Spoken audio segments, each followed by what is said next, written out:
छठी मैया की जय। सुप्रभातम नमस्कारम। आज जो जनक जननी जानकी माता को भूमि में छठ को बारे में दुई शब्द बोलना गइरहेको छु। छठ पर्व हिन्दूहरूको एउटा महान व्रत हो। यो पर्व कार्तिकको शुक्ल पक्षमा मनाउँछ। यो पर्व एउटा महत्त्वपूर्ण र कठिन व्रत हो। यो पर्व वर्षको दुईचोटि मनाइन्छ। प्रमुख गरी कार्तिकको शुक्ल पक्षमा ठुलो छठ मनाउँछन्। खास गरी हाम्रो नेपाल, इन्डिया र अरू हिन्दू देशहरूमा। तर यता आएर धेरै जसो मानिसले हाम्रो हिन्दूहरूले देशको कुना कुनामा गएर छठी मैयाको भक्ति र श्रद्धाको भाव राखेर त्यता पनि छठ मनाउने गर्छन् र त्यहाँको देशको नागरिकले त्यो पर्व मनाउने गर्छन्। त्यस्तै चैत्रमा पनि धेरै जसो मानिसहरूले छठ मनाउने गर्दछन्।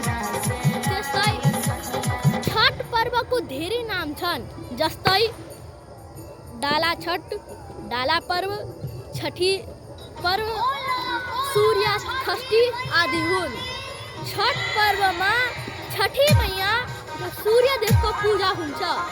भनिन्छ कि जब ब्रह्मदेवले सृष्टिको निर्माण गर्नुभएको थियो र जब मानिसहरूको उत्पन्न गर्नुभएको थियो तब उहाँले प्रकृति देवलाई 6 भागमा गर्नुभएको थियो।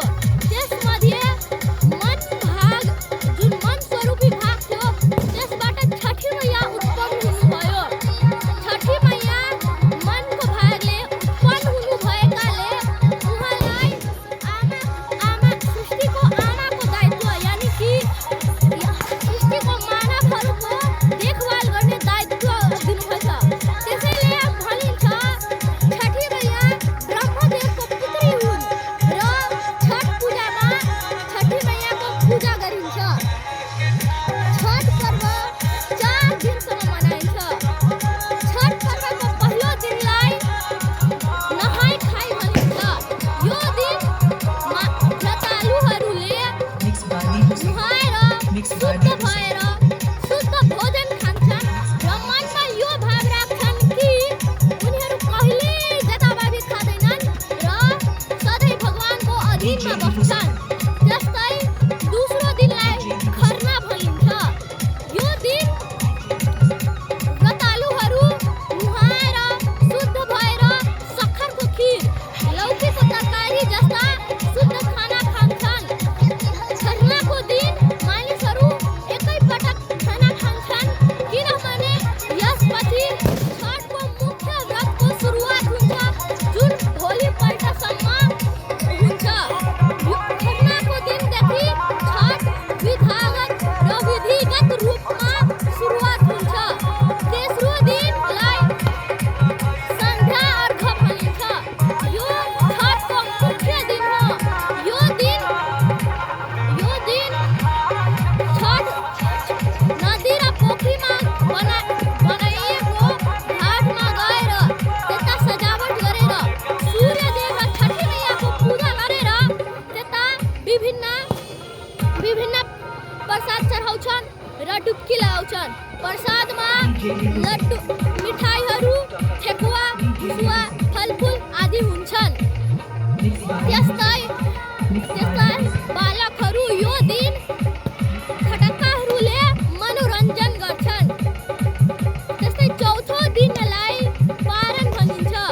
यो दिन उदाउँदै सूर्यलाई नमस्कार गर्दै र प्रसाद चढाउँदै पूजाको व्रतको समापन प्रसाद खाएर गर्छन्।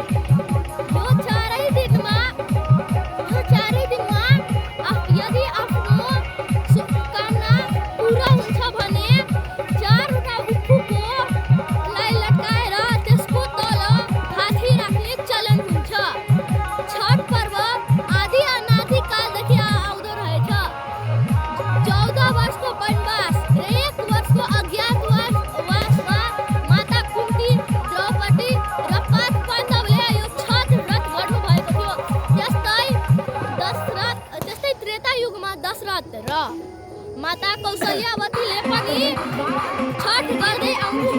हो।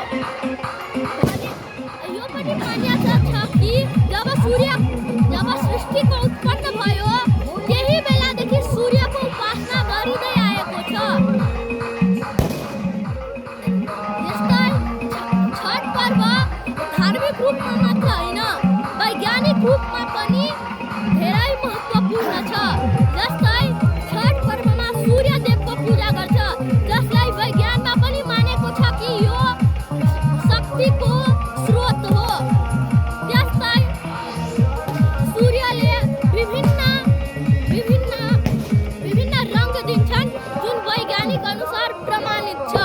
त्यस्तै हामी पानीमा डुब्की लगाउँछन् जुन वैज्ञानिक अनुसार धेरै फाइदाकारक छ, किनभने नदीहरूमा डुब्की लगाउँदा सबै रोगीय पदार्थ र रोग लगाउने किराहरूको नष्ट हुन्छ।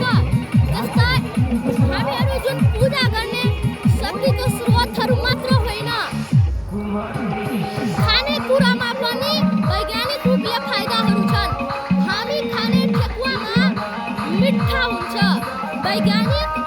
वैज्ञान अनुसार मिठामा यस्तो पदार्थ हुन्छन् जुन चिसोमा पनि हामीलाई न्यानो राख्छन्।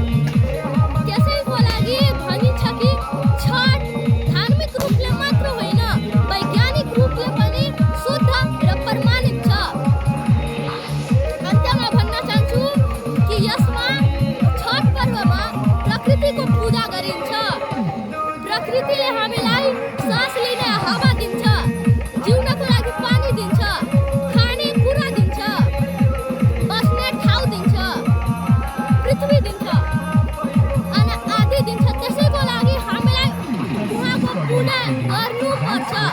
यति भन्दै म आफ्नो 2 शब्द राख्न चाहन्छु। धन्यवाद।